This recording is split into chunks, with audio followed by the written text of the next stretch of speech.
What is coercive control?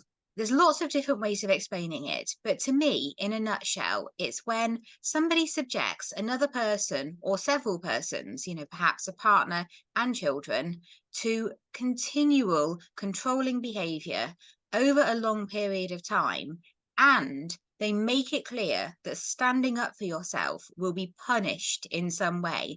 That if you stand up against the control and resist it or say no to it, that the controller is going to do something that is going to be very distressing and upsetting to you or your loved ones. So that's the coercion element of the coercive control. So you have the controlling behavior, but you also have this continual threat of do what I say or else you will face some very negative consequence.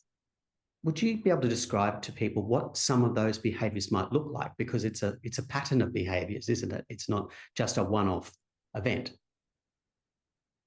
Perpetrators of coercive control have a lot of rules that they want you to follow, and the rules keep changing as well. So you do your best to follow them, but there's always changes and new things as well.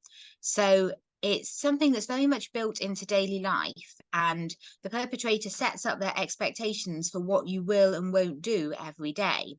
And if you resist those expectations or don't fulfill them, then you get some sort of negative backlash from the perpetrator. So you start to understand that you have to follow all of their rules. And that might be that you don't appear a certain way, that you don't do your hair or your makeup a certain way. It might be that you don't talk about your friends or your family too much and you devote all your time and attention to them. It might be that you give up your job, or you change your job, or you give the impression that your job doesn't matter to you very much, perhaps. You don't get too invested in it. It might be that the perpetrator wants you to work, but they want to take your money, and then they give you a kind of allowance out of your own money.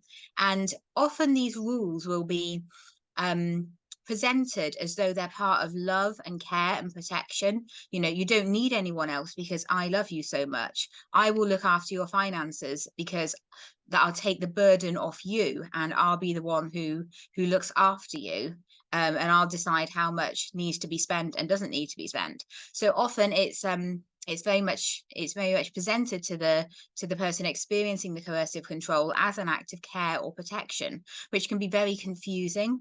The perpetrator won't want you to be the kind of parent that you would naturally be if you had freedom of choice. So they'll tell you to perhaps be harsher with your children, more punishing, more strict, more authoritarian. Or on the other hand, they might say that the children need no rules at all, and they might undermine you if you try and set healthy boundaries with them. So it's many different things that happen each and every day where your decisions just aren't your own, and all of your decisions are being kind of made around this need to keep your perpetrator happy, to not agitate them by doing anything they might interpret as resistance. So it's a combination then of a range of different things, isn't it? There's psychological abuse going on. I understand it's often tied to verbal abuse as well. And you also spoke about not being able to make decisions around autonomy. I assume that means sexual autonomy, religious decisions, use of money, you mentioned there as well. Are those things present in all of the time, or are they just sort of a pick list of different things that a perpetrator might use to exert control in their own relationship? Perpetrators tend to have a kind of menu of different options that they can pick from. And the cleverer they are, the better they'll be at picking from this menu in a way that will get them the control that they want for as long as possible. One way or the other, your world just gets smaller and smaller and smaller and smaller. It shrinks right down.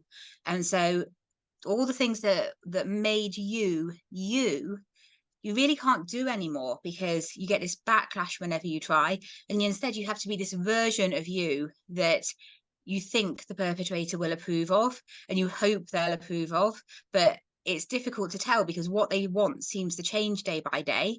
And again, there's a purpose to that. They want to keep you on your toes, because if you get too complacent, then their control will slip.